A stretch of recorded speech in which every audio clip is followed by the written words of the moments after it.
విచ్చేసినటువంటి సాహితీ మిత్రులందరికీ పేరు పేరున స్వాగతాన్ని తెలియజేస్తూ ఈనాటి ప్రధాన సభకు అధ్యక్షత వహించాల్సిందిగా జాతీయతకు నిలువెత్తు రూపం ఒక ఋషితుల్యమైనటువంటి జీవితాన్ని గడుపుతున్నటువంటి వారు మన ముందే ఉండి మనకు మార్గదర్శనం చేస్తున్నటువంటి వారు ఆచార్య కసిరెడ్డి వెంకటరెడ్డి గారు, అఖిల భారతీయ సాహిత్య పరిషత్ జాతీయ అధ్యక్షులు. వారిని సగౌరవంగా సాదరంగా మీ అందరి యొక్క కరతాళ ధ్వనుల మధ్య వేదికపైకి స్వాగతిస్తున్నాం. ఆచార్య కసిరెడ్డి వెంకటరెడ్డి గారు.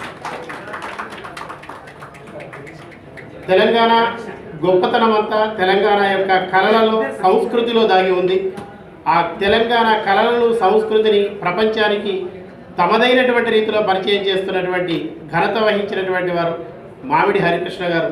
వారి పేరు చాలు కళాకారులకు, సృజనకారులందరికీ కూడా పులకాంకితమైపోతూ ఉంటారు. మామిడి హరికృష్ణ గారు ఆలోచనలో స్పష్టత, ఆచరణే విశిష్టత, నడతలోన మేరు ధీర గంభీరత, ప్రతి పనిలో స్థిరచిత్తం, ప్రతిభయే ఆయన విత్తం, 10 మందికి పంచిపెట్టి ఎదిగించుట ఆయన తత్వం. కావాలంటే అలాంటి వాళ్ళందరినీ కూడా ఎదిగిస్తూ ఉంటారు మామిడి హరికృష్ణ గారు. గౌరవనీయులు శ్రీ ఆర్ సత్యనారాయణ గారు, సాహిత్య పిపాసి, అదేవిధంగా పూర్వ శాసన మండలి సభ్యులు, తెలంగాణ పబ్లిక్ సర్వీస్ కమిషన్ సభ్యులు. వారిని సగౌరవంగా సాదరంగా మీ అందరి చప్పట్ల మధ్య వేదికపైకి సాదరంగా వేదికపైకి ఆహ్వానిస్తున్నాం. ఆర్ సత్యనారాయణ గారు సార్ కొద్దిసేపట్లో మన దగ్గర ఉంటారు. ఆర్ సత్యనారాయణ గారు వాళ్ళు. అనంతరం ఈ సంప్రదాయ విద్యను, ఈ సాహిత్యాన్ని, కళల్ని అందిస్తున్నటువంటి వారు డాక్టర్ అయాచితం నటేశ్వర శర్మ గారు. పద్యం ఎక్కడ ఉంటే దానికి సవరణ కానీ, ప్రోత్సాహం కానీ అందించడానికి ఎప్పుడు కూడా పెద్ద దిక్కుగా ఉంటారు డాక్టర్ అయాచితం నటేశ్వర శర్మ గారు. విశ్రాంత ప్రధానాచార్యులు, అవిశ్రాంతంగా సాహితీ సేవ చేస్తున్నటువంటి వారు. అదేవిధంగా మనం తెలంగాణ అంతా కూడా గర్వించదగినటువంటి విధంగా తెలంగాణదైనటువంటి ఒక ప్రత్యేకమైనటువంటి పత్రిక వస్తుంది. అది తంగేడు సాహిత్య పక్షపత్రిక, మనందరికీ తెలుసు. ఆ తంగేడు సాహిత్య పక్షపత్రిక నిర్వహిస్తున్నటువంటి వారు తెలంగాణ జాగృతి అధ్యక్షులు కల్వకుంట్ల కవిత గారైతే దానికి అసోసియేట్ ఎడిటర్గా వ్యవహరిస్తున్నటువంటి వారు డాక్టర్ కాంచరపల్లి గోవర్ధన్ రాజు గారు. వారిని సాధారణంగా వేదికపైకి స్వాగతిస్తూ ఉన్నాం. అలాగే పద్యానికి పెద్ద దిక్కు కంది శంకరయ్య గారు. ఇంకా వారి పేరు ఒకటి చెప్తే చాలు, ఇంకా పరిచయం ఏం అవసరం లేదు. ఆచార్య గౌరవనీయులు కంది శంకరయ్య గారు, వారిని సాధారణంగా ఆహ్వానిస్తూ ఉన్నాం. అలాగే ఈనాటి కార్యక్రమానికే కాదు, ఎప్పుడూ కూడా ఎవర్ గ్రీన్గా కథానాయకుడు ఆ భానుడే, ఆ చంద్రుడే, ఆ సూర్యుడే, ఆ భానుప్రకాష్. ఈరోజు ప్రతిసారి కూడా కొత్తదనంతో మన ముందుకు వస్తున్నారు. ఈరోజు మనకు అమృత మహోత్సవం గ్రంథంతో ముందుకు వస్తున్నారు. ప్రధాన కార్యదర్శి మెతుకు సీమ, ఔసుల భానుప్రకాష్, అష్టావధాని, స్వర్ణ కంకణ పురస్కార గ్రహీత యువకుడు, ఇంకా జ్వాజ్వల్యమానంగా ప్రకాశించాలని మీ అందరూ ఆశిస్తూ చప్పట్లతో వారిని సాధారణంగా వేసుకోవాలి.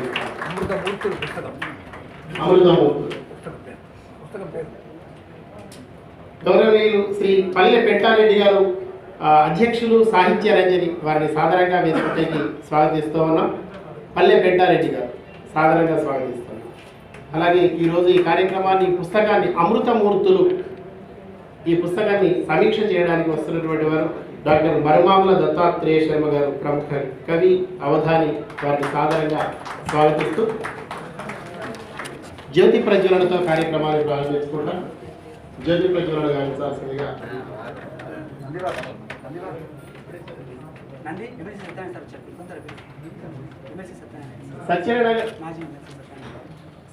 గౌరవనీయులు సత్యనారాయణ గారు, వారిని సాధారణంగా ఆహ్వానిస్తున్నాం. మాజీ శాసన మండలి సభ్యులు, సగౌరవంగా వారిని వేదికపైకి స్వాగతిస్తూ ఉన్నాం. జ్యోతి ప్రజ్వలలో భాగస్వాములుగా కావాల్సిందిగా కోరుతూ ఉన్నాం. ఆర్ సత్యనారాయణ గారు, అలాగే కంది శంకరయ్య గారు. సార్ రండి సార్, వెల్కమ్. దీపం జ్యోతి పరబ్రహ్మ, దీపం సర్వతమోపహం, దీపేన సాధ్యతే సర్వం, దీపో జ్యోతిర్నమోస్తుతే.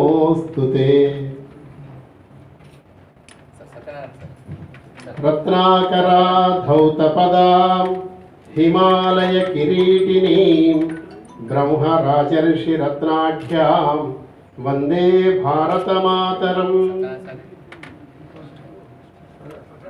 గౌరవనీయులు ఆర్ సత్యనారాయణ గారు తర్వాత చేరుకుంటారు. సరే చూడ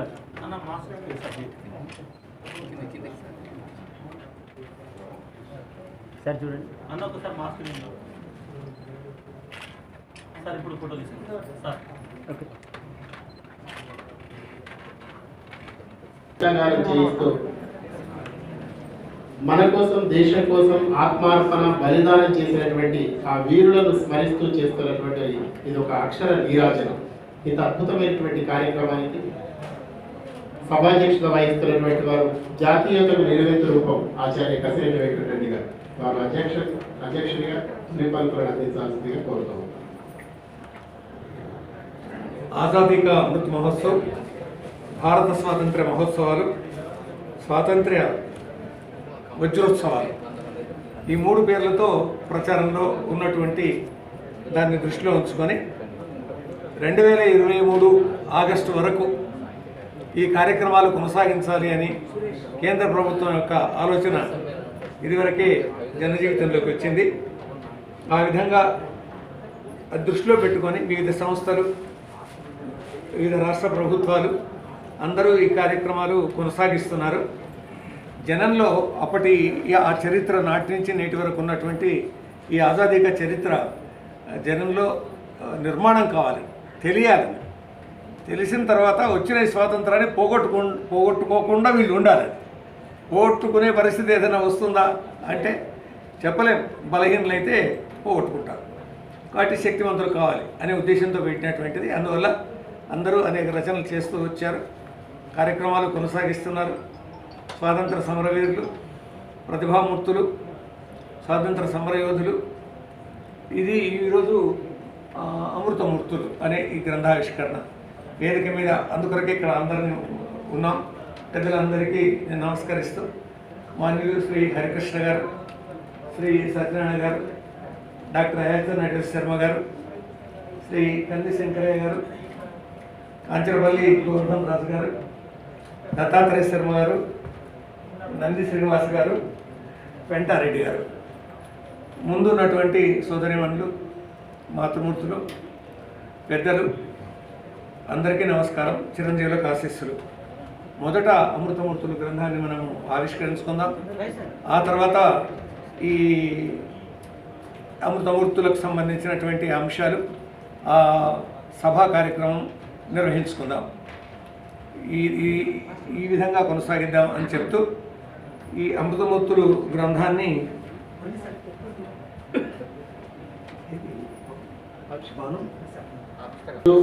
గ్రంథావిష్కరణ గౌరవనీయులు శ్రీ మామిడి హరికృష్ణ గారు చేస్తూ ఉన్నారు. డైరెక్టర్ భాషా సాంస్కృతిక శాఖ సాహిత్య అకాడమీ కార్యదర్శి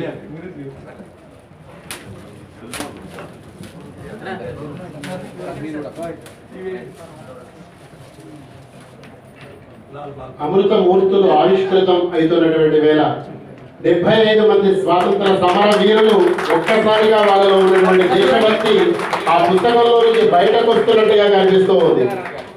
వాళ్ళు పంచినటువంటి తొలి ప్రతిని స్వీకరిస్తున్నటువంటి వారు గౌరవనీయులు ఆర్ సత్యనారాయణ గారు, ఎమ్మెల్సీ, మాజీ ఎమ్మెల్సీ, అదేవిధంగా మలి ప్రతి గౌరవనీయులు ఆచార్య కసిరెడ్డి వెంకటరెడ్డి గారికి అందజేస్తున్నారు. అలాగే వేదిక మీద ఉన్నటువంటి అతిథులందరికీ కూడా, మేలి ప్రతులన్నీ కూడా తొలి ప్రతి మలి ప్రతి అయిన తర్వాత మేలి ప్రతులన్నీ కూడా సాహిత్యమూర్తులు అందరికీ అందుతూ ఉన్నాయి.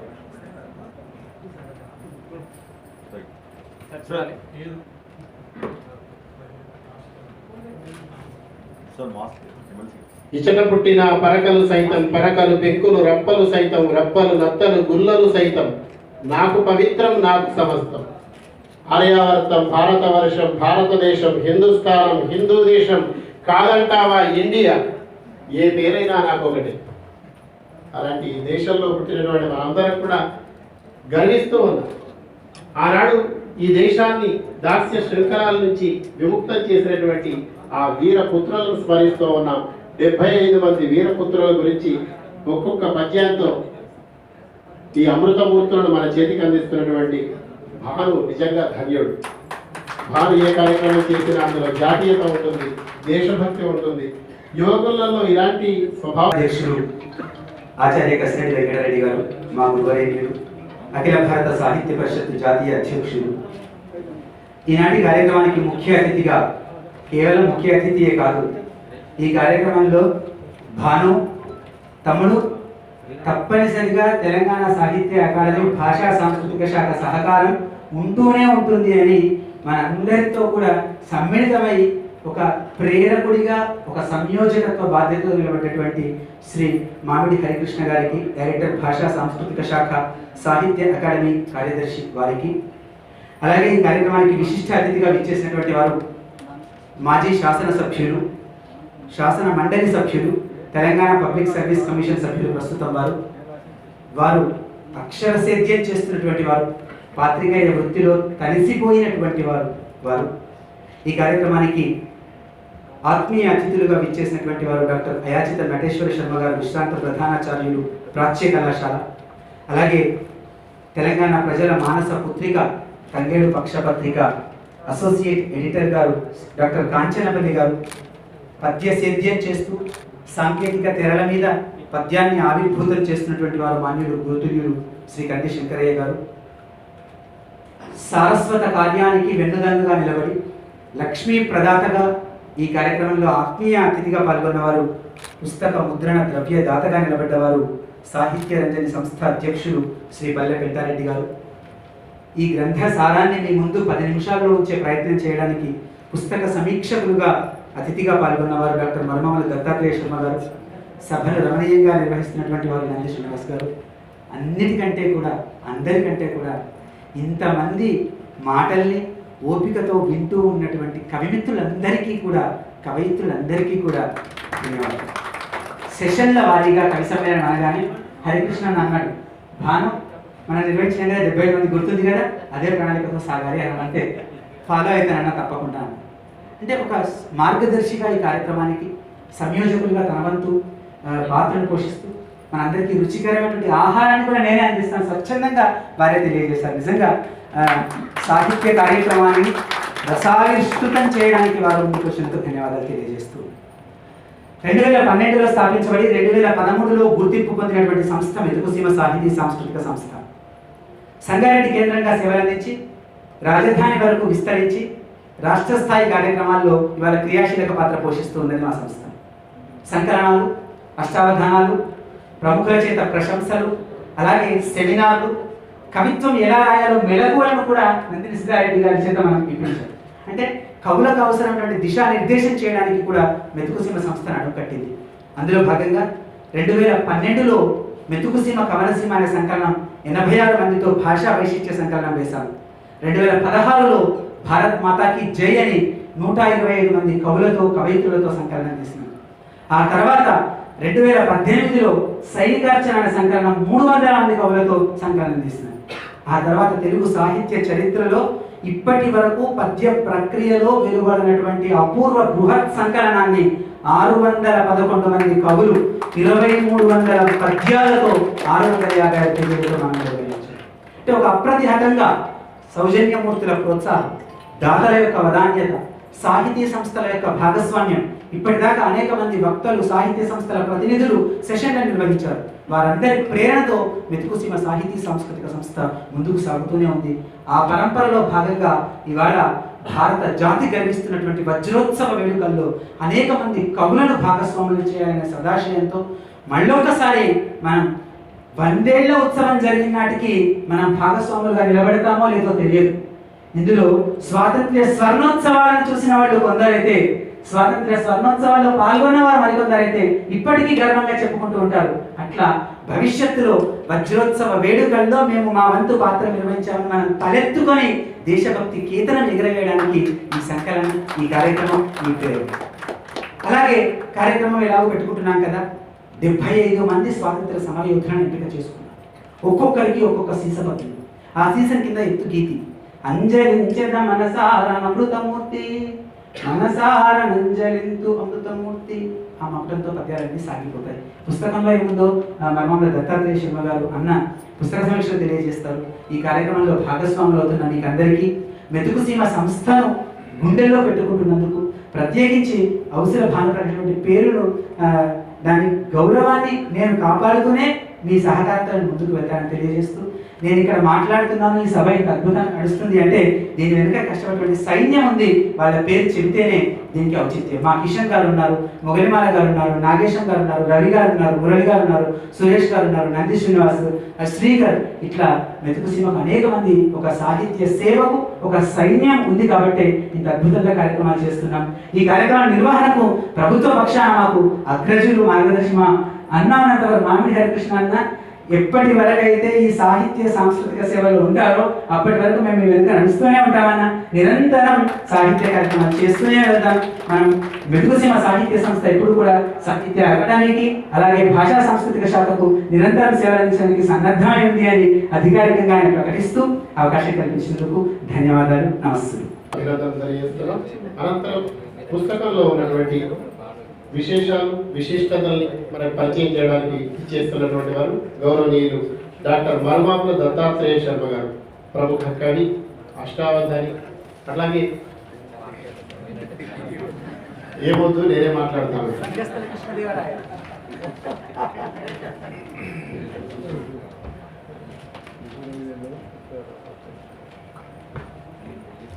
నమస్భాయ్. సహృదయ సాహితీ మూర్తులైనటువంటి వేదికపై ఉన్న పెద్దలందరికీ, వేదిక ముందు సమాసీనులో ఉన్నటువంటి విజ్ఞులైన కవివతంసులందరికీ హృదయపూర్వక నమస్సులు ఏకవాక్యంలో తెలుపుకుంటూ నాకు ఇచ్చిన సమయంలోనే ఈ సమీక్ష పూర్తి చేసే ప్రయత్నం చేస్తాను. మెతుకుసీమ సాహితీ సాంస్కృతిక సంస్థ అద్భుతమైనటువంటి మరొక పుస్తకంతో మన ముందుకొచ్చింది భానుప్రకాష్ రూపంలో. పట్టిందల్లా బంగారం చేయగల స్వర్ణ శిల్పి మన ఔసుల భానుప్రకాష్. తలపెట్టిన ప్రతి కార్యము కూడా అది అద్భుతమే, అలాగే అసామాన్యమే. నేటి యువతరానికి ప్రతీకగా హైందవ కేతనాన్ని భుజంపై మోస్తూ నడుస్తున్న ధీర స్వాంతుడు, ఏ ఇజాలకు లొంగనివాడు, నిజాన్ని నిర్భయంగా ప్రకటించేవాడు, పద్యమంటే ప్రాణం పెట్టేవాడు, ఛందస్సు తనకు సర్ప పరిష్వంగం కాదని అడుగడుగునా నిరూపిస్తున్నవాడు, అవధానాలు చేసి పండితుల ప్రశంసలు కొల్లగొట్టినవాడు, ఒక పద్య ప్రభంజనాన్ని సృష్టించినవాడు శ్రీ ఔసుల భానుప్రకాష్. ఎందుకు ఈ మాట అంటున్నా అంటే పద్య ప్రభంజనం అది ఒక అద్భుతం. గుండెల నిండా దేశభక్తిని నింపుకున్నవాడు. గతంలోనే భారతీ నీకై అక్షర హారతినిచ్చి శివాజీ హైందవ వీరా అంటూ కీర్తించి వివేకానందుని ఆవాహన చేసుకుని భారత్ మాతాకి జై అన్నాడు. ఇవన్నీ ఆయన పుస్తకాలండి. నా తెలంగాణ దగాపడ్డ వీణ కాదు, తీగలు తెగిన వీణ కాదని భక్తి ప్రపత్తులతో బంగారు తెలంగాణపై భవ్య వీణను మోయించినవాడు. 100 మంది తెలంగాణ వీరులను స్తుతించి పరవశించాడు. తనికెళ్ల భరణిలాగా జై బోలో శంకర అంటూ వ్యాజస్థుతితో అందరినీ అలరించినవాడు. మానవత్వమే మనిషి మతమని చాటి తోటి మిత్రులందరితో కలిసి సైనికార్చన చేశాడు. అదే తన బలం అంటాడు. అంతర్నేత్రాన్ని తెరచి వచ్చిన పద్యాలు విరబూయించాడు. మానవ భారతాన్ని ఆవిష్కరించాడు. ఇలా చెప్తూ పోతే బహుముఖీన ప్రతిభావంతుడైన భానుప్రకాష్ తన సాహితీ కిరణాలతో నిరంతరాయంగా ఈ అక్షర సేద్యం చేస్తూ ఉన్నాడు. ఇది నా భారతమెన్నగా, ఇది నా భారతమెన్నగా నెడత పొంగించున్ గదా, ఈ ధరం మెదలక నాటి, ఈ ధరం మెదలన్నాటి అమేయ పౌరుషములు ఆ మేలైన నిస్వార్థతల్, పదవుల్ గోరని దేశభక్తుల కథల్, ప్రాణార్పణల్ త్యాగముల్, చదువన్ విన్నను పుల్కరింతుము పురా సంస్కారమే పారగా. అమృతమూర్తుల పేరిట 75 మందిని ఎంపిక చేశారు. ఒక వ్యక్తి జీవితంలో 75 ఒక గొప్పదే కావచ్చు, కానీ అనంతమైన సనాతనమైన సంస్కృతి కలిగినటువంటి భారతదేశంలో ఈ 75 సంఖ్య పెద్దదేం కాదు. ఇది పురాతన సనాతన భారతవర్షం. అయినా ఈ 75కు ఒక ప్రత్యేకత ఉంది. ఏమిటంటే ఆంగ్లేయుల బానిసత్వం నుంచి విడివడి తనదైనటువంటి అస్తిత్వాన్ని నిరూపించుకునే స్వేచ్ఛా భారతదేశం కనుక ఈ భారతదేశంలో ఈ 75 సంవత్సరాల్లో ఉద్భవించినటువంటి అమృతమూర్తులను కొందరిని ఎంపిక చేసుకుని వారిని గురించి చక్కని పద్యాలతో దేశభక్తి కావ్యాన్ని రచించాడు భానుప్రకాష్. ఈ కావ్యం ప్రత్యేకతలు ఒక 2-3 ఉన్నాయి. ఏంటంటే ఇందులో ఉన్నటువంటి దేశభక్తుల తర్వాత సాహితీమూర్తుల వాళ్ళపైన రాసిన పద్యాలన్నీ కూడా వారి పేర్లు అకారాది క్రమంలో పాటించడం కవి సాధించినటువంటి గొప్ప ప్రయోజనం. ఎందుకంటే మహాత్మా గాంధీ ముందు కనపడాలి, కానీ మహాత్మా గాంధీ ఎక్కడో మకారం వచ్చిన దగ్గర కనపడతాడు. అక్షరశః అంబేద్కర్ ముందు కనపడ్డాడు, అంబేద్కర్ ముందు నడిపాడు కూడా దేశాన్ని. అట్లా కొన్ని కాకతాళీయంగా కుదిరినాయి, కానీ అకారాది క్రమాన్ని పాటించాడు. అన్నీ శీర్షపద్య మాలికలే. శీర్షపద్యంలో ఉన్న పాదాల కంటే కూడా కొన్ని చోట్ల పెరిగాయి, చాలా చోట్ల పెరిగాయి. సుప్రసిద్ధులైన వాళ్ళు ఎంతోమంది ఈ పుస్తకంలో ఉన్నారు. మరొక విశేషం ఏమిటంటే చరిత్రకెక్కని చరితార్థులను కూడా స్మరించుకున్నాడు భానుప్రకాష్, అది విశేషం. తర్వాత అంత్యానుప్రాసలకై అలమటించలేదు, అలాగే శబ్దాలంకారాల కోసం ఆయన పరితపించలేదు. పులుగడిగిన ముత్యాల లాంటి దేశభక్తులను ఏర్చి కూర్చి ఒక చోట ఈ అమృతమూర్తులుగా మనకు అందించాడు. ఎత్తుగీతలో చివరి పాదం మకుటంగా పెట్టుకున్నాడు, దానికంటే పై పాదంలో ఆ మహనీయుని పేరు వచ్చేటట్టుగా, అదే పద్య శిల్పం చెప్తున్నారు. ఎత్తుగీతలో చివరి పాదం మకుటం, ఆ మకుటానికి పైన ఉండేది ఆ కవి గురించినటువంటి విశేషం. అమృతమూర్తిని మనసారా అంజరింతు, ఇది మకుటం. తర్వాత ఈ పద్యాలలో ఎక్కడ కూడా ఆయా వ్యక్తుల ఆయా మహితాత్ముల జనన మరణాల తిథులు కానీ ఇంకోటి కానీ ఇవేమీ ప్రసక్తం కాలేదు. ఇది స్థూలంగా ఈ పుస్తకం యొక్క రూపం. ఇక అంతస్తులోకి వెళితే ఇది ఒక మహత్తరమైనటువంటి దేశభక్తి కావ్యం. సందర్భం అందరికీ తెలుసు కాబట్టి మళ్ళీ చెప్పాల్సిన అవసరం లేదు. భారత స్వాతంత్ర్య అమృతోత్సవాలు ఈ జాతికి విభవాస్పదులైనటువంటి ఎంతోమంది మహనీయులలో ఒక 75 మందిని ఏర్చి కూర్చి స్తుతించడం. ఈ పుస్తకం మీ చేతుల్లో ఉంది కనుక మీ గుండెల మీద చేయి వేసుకొని చెప్పండి. ఇందులో కొంతమంది, ఇప్పుడు అందరి చేతులకు వస్తుంది ఈ పుస్తకం, కొంతమంది పేర్లు కనీసం మనం విని ఉండం, మన చరిత్ర మనకు వాళ్ళ గురించి చెప్పదు. అయినా వాళ్ళని స్మరించుకోవడం ఈ పుస్తకంలో ఉన్నటువంటి ప్రత్యేకత. మనం చదివే చరిత్రలో ఈ మహనీయుల్లో కొంతమంది పేర్లు ఉండే అవకాశమే లేదు. అయినప్పటికీ అత్యంత లబ్ధ ప్రతిష్ఠుల దగ్గర నుంచి చరిత్ర విస్మరించిన వారిని అందరినీ కూడా గుదికూర్చి ఒక్కచోట పెట్టడం అన్నది ఈ కావ్యం ప్రత్యేకత. నేను ఎక్కువగా సమయం తీసుకోకుండా అవసరమైన కొన్ని విషయాలు మాత్రమే చెప్తాను, ఎందుకంటే చెప్పకపోతే రచయితకు అన్యాయం చేసినట్టు అవుతుంది కనుక. యవ్వాని రుధిరమ్ము నీనేల ప్రవహించి తేజమ్ము మొలిపించు బీజమయ్యే, యవ్వాని ప్రాణమ్ము ఆనింగిలీనమయ్యి శక్తులను కురిపించు సత్వమయ్యే, యవ్వాని ధైర్యమ్ములావహ్నిలో చేరి చరణముల్ కదిలించు కరణమయ్యే, యవ్వాని చైతన్యమీ గాలిలో చేరి ఉద్విగ్నభరితమౌ ఊపిరయ్యే, వారు పాంచభౌతికమున వరలినారు. ఇక తర్వాత పద్యం చెప్పను. ఈ మాటలు ఎందుకు చెప్పారంటే ఈ పైన ఒక్కొక్క పాదంలో పంచభూతాలను ఆవహింపజేసుకున్నారు కవి. నేల, నీరు, నింగి, అగ్ని, వాయువు, ఇవన్నీ కూడా ఉన్నాయి. ఇవి పంచభూతాలు. ఈ పంచభూతాలను తమ దేహాలుగా మలచుకునే మనమంతా కూడా పాంచభౌతిక దేహులమే.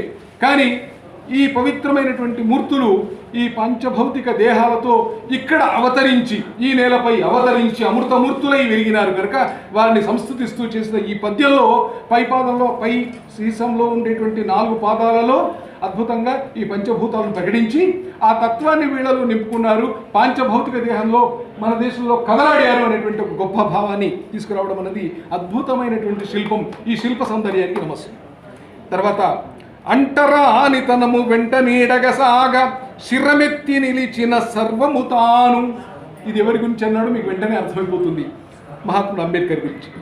దేశీయులందరూ దివ్యమౌ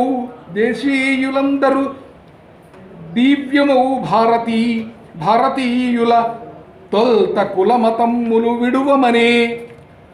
ఇది అష్ఫాకుల్లా ఖాన్. ఈ పేరు ఇది నాకైతే కొత్తనేనండి, నాకు మొహమాట లేదు, నాకైతే కొత్తనే, ఈ పేరు నేను కొత్తగా విన్నాను. ఆయన రైలు కౌకోరి ఘటనలో ఉద్రిక్తుడై ఇంగ్లీష్ వాళ్ళ చెరలో చిక్కి వాళ్ళ చేత హింసింపబడి అతివాదిగా ముద్ర వేయించుకోబడి ఉరికంబం ఎక్కినటువంటి మహనీయుడట. ఇది మన చరిత్రలో మాకు ఎక్కడ కనబడదు పేరు. అలాగే స్వాతంత్ర్య వీరుడై సాహిత్య శూరుడై గాంధేయవాదియవు కార్యశక్తి అని ఎవరి గురించి చెప్పారో చెప్తే ఆశ్చర్యమవుతుంది. ధన్యులున్నవ దంపతులని కీర్తించినారు. ఉన్నవ దంపతులు గాంధీ గారు అంటరానితనం, అస్పృశ్యత వీటికంటే ముందే ఆయన మాలపల్లి నవలను రాసి అస్పృశ్యులు కూడా దేవాలయాలు వెళ్ళటానికి అర్హులే అని నిరూపించినటువంటి మహనీయుడు. తర్వాత ఈ పదం చెప్పగానే ఇది ఎవరితో మీకు అర్థమైపోతుంది. మన గొడవలన్నీ రచయించే తన గొడవగాగా. గొడవ మాట వినగానే మన కాళోజీ గుర్తొస్తాడు. కులము వర్షింపనైజాము కలము వర్షించనైజాము తలను దించే. అది కాళోజీ మహనీయుడు. ఉరి శిక్ష వేయగా చిరునవ్వులొలికించి మృత్యు కౌగిలి చేరు భృత్యుడతడు. ఉరి శిక్షల్ని ఉరిగొయ్యల్ని వాళ్ళు ఒక పుష్పహారాలుగా స్వీకరించినటువంటి మహనీయులు వాళ్ళు. ఆ అందంగా ఇంక్విలాబ్ జిందాబాద్ అంటూ ఉరికంబని ఎక్కినాడు భగత్ సింగ్. అలాగే ఖుదీరాం బోస్. తర్వాత సైమన్ బృందమును శక్తితో ఎదిరించి తూటాల వర్షంపు తోరణమున ధైర్యమే అడుగేసి శౌర్యమై ఎదురొట్టి గుండె చూపగా సాగే క్రుద్ధుడగుచు. ఇంకెవరితో మీకు అర్థమైపోయింది. టంగుటూరి ప్రకాశం గారు. బహుభాషలను నేర్చి పాండిత్య గరిమతో కవిత్వమై ప్రవహించి కాంతి వంచి ఏ పదవిని నిల్వ ఆ పదవికి వన్నె తెచ్చిన దివ్యమవు తెలుగుదనము. ఇది మొన్న శత జయంతి జరుపుకున్నటువంటి మన పివి నరసింహారావు మహోదయులు. సైకిల్ ఎక్కి చట్టసభలకు నేగి ఆదర్శమై నిలిచెతాను. ఇది కామ్రేడ్ పుచ్చలపల్లి సుందరయ్య గారి నిరాడంబరత్వానికి ప్రతీక. ఏ గీతి నినదమ్ము ఈ రాత్రి మార్మోగా తెల్లవారి ఎదలు తెల్లబోయి. చూడండి కవిత్వంలో తెల్లవారి ఎదలు తెల్లబోయి. కోటి కంఠాల నినదించు మేటి గీతి పరగే వందే మాతరమనుమ అనియడు మాతృగీతి బంకించంద్ర చటర్జీ. అలాగే మీసమ్ము వెలివేసి రోషమ్ము చూపెడు తెగువయ్యి వెలిగిన ధీరుడెవడు. ఇంకెవడు? భరత సింగమై వెలిగిన భక్తుడెవరు? అతడే భగత్ సింగ్. యవ్వాని కనసైగా ఈ దేశవాసుల ఒక్కతాటిని నిలిపే చక్కదిద్దే అతడే గాంధీ మహాత్ముడు. కాకోరు మణిపురి క్రౌర్యపు కుట్రలను ఛేదించి నిలిచిన చేవ ఎవడు? రామ్ ప్రసాద్ బిస్మిల్. ఉప్పు సత్యాగ్రహము వేళ నిప్పు కణిక. నాకు ఎంతో బాగా నచ్చినటువంటి పద్యం ఇది. ఇది వినగానే మీరు వెంటనే గుర్తుపడతారు. తర్వాతి లైన్లు వినగానే ఉప్పు సత్యాగ్రహము వేళ నిప్పు కణిక కవితలందించి వరలేడు కాంతిరేఖ దివ్య భారత కోకిల భవ్య శోభ సరోజినీ నాయుడు. అలాగే రక్తము నాకిమ్ము ప్రతిగా నే స్వాతంత్ర్యం ఇచ్చేదానని నినాదం చేసిన వాడు సుభాష్ చంద్రబోస్. జై జవాన్. తెలంగాణలో కవి తేజాలు లేవన్న అపఖ్యాతిని వినగానే వెంటనే తాను తెలంగాణ కవుల చరిత్ర వెలిగించినటువంటి సురవరం ప్రతాపరెడ్డి గారు. ఇలా మన వాళ్ళు, మనకు దూరంగా ఉన్నవాళ్ళు, దేశమంతా నిండిన వాళ్ళు, దేశం పట్టని కీర్తి కలిగిన వాళ్ళు అందరూ కూడా ఈ అమృతమూర్తుల్లో కొలువై ఉన్నారు. ఒక్క మాట చెప్పి చివరగా ముగిస్తా. ఇందులో ముందు మాటలు వెనక మాటలు కూడా అన్ని బాగున్నాయి. ఎందుకంటే వెనక పద్యాలు అన్ని బాగున్నాయి. అందరూ ఎంతో గొప్పగా నాదు భరతదేశమ్మే నాకమిదియే నాదు స్వాతంత్ర్య తేజమ్మే నవ్యశక్తి నాదు గాథల స్మరణమ్ము మోదమగును కనుకనే నేను ఈ అమృత మూర్తుల్ని వెలయించినానని కవి సగర్వంగా ప్రకటించినాడు. ఇది ప్రతి తెలుగు పాఠశాలలో ఉండాలి, ప్రతి తెలుగు విద్యార్థికి చేరాలి. ఈ కథలు విని ఈ నా దేశభక్తుల గాథలు వినగానే నా ఎడద ఉప్పొంగి అని ప్రతి వాడు అనుకోవాలి. అలా ప్రభుత్వం ఇది పాఠ్యపుస్తకంగా పెడితే బాగుంటుందని నా ఆలోచన. ఇలాంటి వీరుల గాథలు అందాలి. ఈ స్ఫూర్తితో మరెన్నో గాథలు రావాలి, మరెన్నో పుస్తక సంకలనాలు రావాలి. ఇంత మంచి పుస్తకాన్ని, దేశభక్తి కావ్యాన్ని అందించినటువంటి అమృతమూర్తి మా ఔసుల భానుప్రకాష్కు హార్దిక శుభాభినందన. ధన్యవాదాలు. ఈ పుస్తకం వారు చెప్పినటువంటి విధంగా ప్రతి పాఠశాలలో ఉండదగినటువంటి పుస్తకం. అట్లాగే మామిడి హరికృష్ణ గారు ఒక అద్భుతమైనటువంటి పుస్తకాన్ని తీసుకొచ్చారు. తెలంగాణ వైతాళి తేజమూర్తి అద్భుతమైనటువంటి గ్రంథం. ఆ స్థాయిలో ఇలాగా జాతీయ భావజాలంతో ఉన్నటువంటి వాళ్ళందరినీ కూడా తీసుకురావాల్సినటువంటి అవసరం ఉంది. అందులో మీరు మొట్టమొదటి దాంట్లో అబీద్ హసన్ సఫ్రాన్ జై హింద్ అనేటువంటి నినాదాన్ని ఇచ్చినటువంటి వాళ్ళు ఎవరు? అందరికీ నేతాజీ సుభాష్ చంద్రబోస్ గారే తెలుసు. వారికి ఆ సందర్భంలో ఇచ్చినటువంటి ఆయన సఫ్రాని మన హైదరాబాదీయుడు అనేటువంటి విషయాన్ని ఆ వ్యాసంలో అక్కడ పేర్కొంటారు. భాను ఇక్కడ నేను అసందర్భం కాదు, 75 మంది సరిపోరు, మరొక 75 మందితో మళ్ళొక 4 రోజుల్లో మన ఇంకో పుస్తకం రావాలని చెప్పి ఆకాంక్షిస్తూ ఉంటారు. అనంతరం